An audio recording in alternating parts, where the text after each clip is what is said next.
Makerubi ni nini? Makerubi ni viumbe hai. Kulingana na Ezekiel 1:10 inaeleza kuhusu hawa viumbe.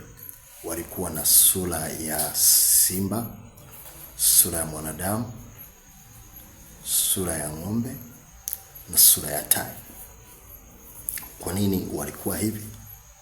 Kwa sababu Mungu ana sababu zake ambazo za umakini kabisa. Kwa sababu ng'ombe alikuwa anawakilisha wanyama wanaofugwa nyumbani, na simba alikuwa anawakilisha wanyama wanaofugwa porini, na tai alikuwa anawakilisha ndege warukao angani, na mwanadamu ilikuwa inamwakilisha mwanadamu, viumbe wake. Sasa hivi viumbe vipo, na sababu kuu kwamba Mungu anavithamini viumbe vyake. Sasa hawa makerubi walikuwepo enzi na enzi tangu Adam. Ukisoma katika Ezekiel 28:15 inamzungumzia, anasema ulikuwa Edeni, kerubi ufunikae. Kwa kila kilichokuwepo kule cha thamani, madini, kilikuwa kinamfunika. Kwa shetani anatajwa kama kerubi afunikae. Alikuwa, lakini sio sasa. Na angalia kile kesi ambayo kesi ya pale bustani ya Edeni. Walipokuwa kwenye bustani ya Edeni, baada ya kutenda dhambi, nyoka alikuwepo akizungumza na Hawa. Na baada ya ile dhambi walitolewa. Waliowekwa pale kusimama ni nani? Makerubi, na alikuwa na upanga. Lakini kwenye Ezekiel Mungu alishasema nitaweka viumbe ambao wenye upanga ambao watashindana na wewe. Kwa hiyo tunaona exactly kwamba pale katika bustani ya Edeni aliyekuwepo shetani, na ule mji ukalindwa.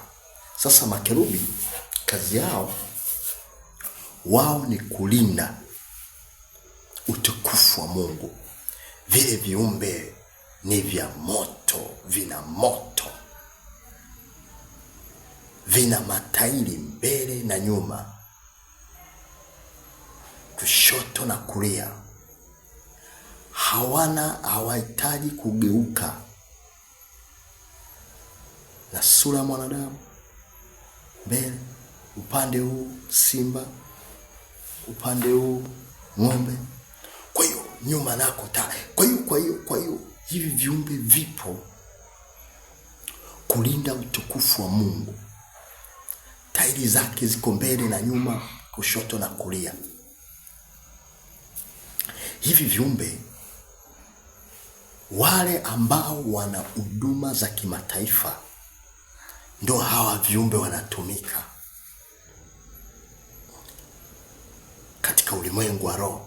Kwa hiyo ukiona wewe huduma yako umekwenda kule mataifa, umezunguka, malaika ambao wanashughulika ni hawa. Kwa sababu kwenye Ezekiel 1:10 ilikuwa inamzungumzia tu kwamba hawa ni viumbe, lakini baadaye kwenye Ezekiel 10:15 akaja kugundua wale viumbe alivyoviona walikuwa ni makerubi. Kwa hiyo vyenyewe vinalinda utukufu wa Bwana. Kuna malaika wengi sana. Ukisoma katika kitabu cha Mwanzo 6 pale 1 na kuendelea, kuna malaika wanaitwa sons of God, wana wa Mungu. Sasa kuna malaika ambao wana miili kabisa. Ndio maana Biblia inasema msiache kukaribisha wageni. Wengine wanakaribisha malaika. Kwa hiyo malaika wapo ambao wanaweza wakakusaidia. Kuna malaika wa Mungu mwenyewe, yeye Mungu mwenyewe, lakini kuna malaika ambao wako chini ya. Kwa mfano,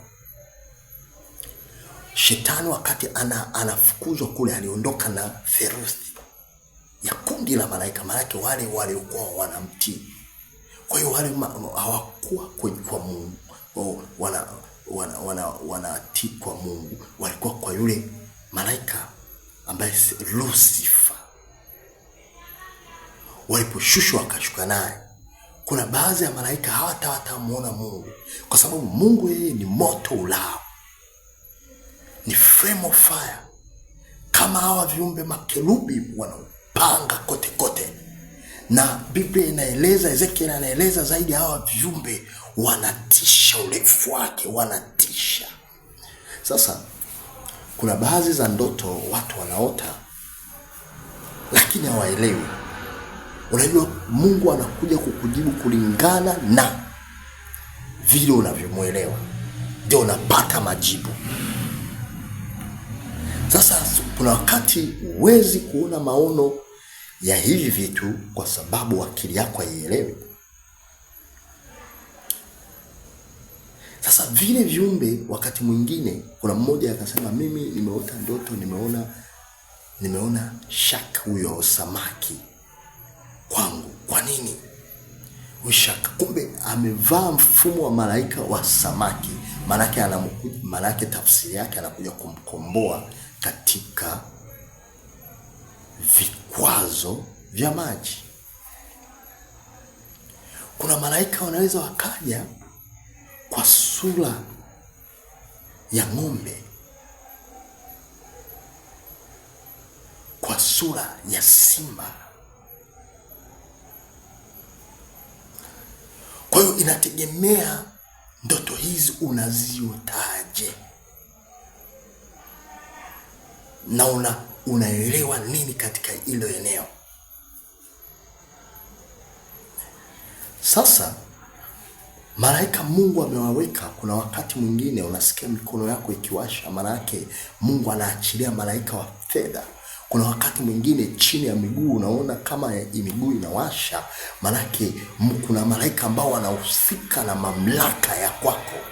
Kuna wakati mwingine unaweza ukaona kwenye shingo yako, unakuta umeamka, alafu unakuta mshipa kama umesimama hivi. Maana yake Mungu pale anakuja kukueleza, na vunja vikwazo vya mipaka juu yako. Mungu akubariki sana na kutakia usiku mwema, na Mungu akakutie nguvu. Amen.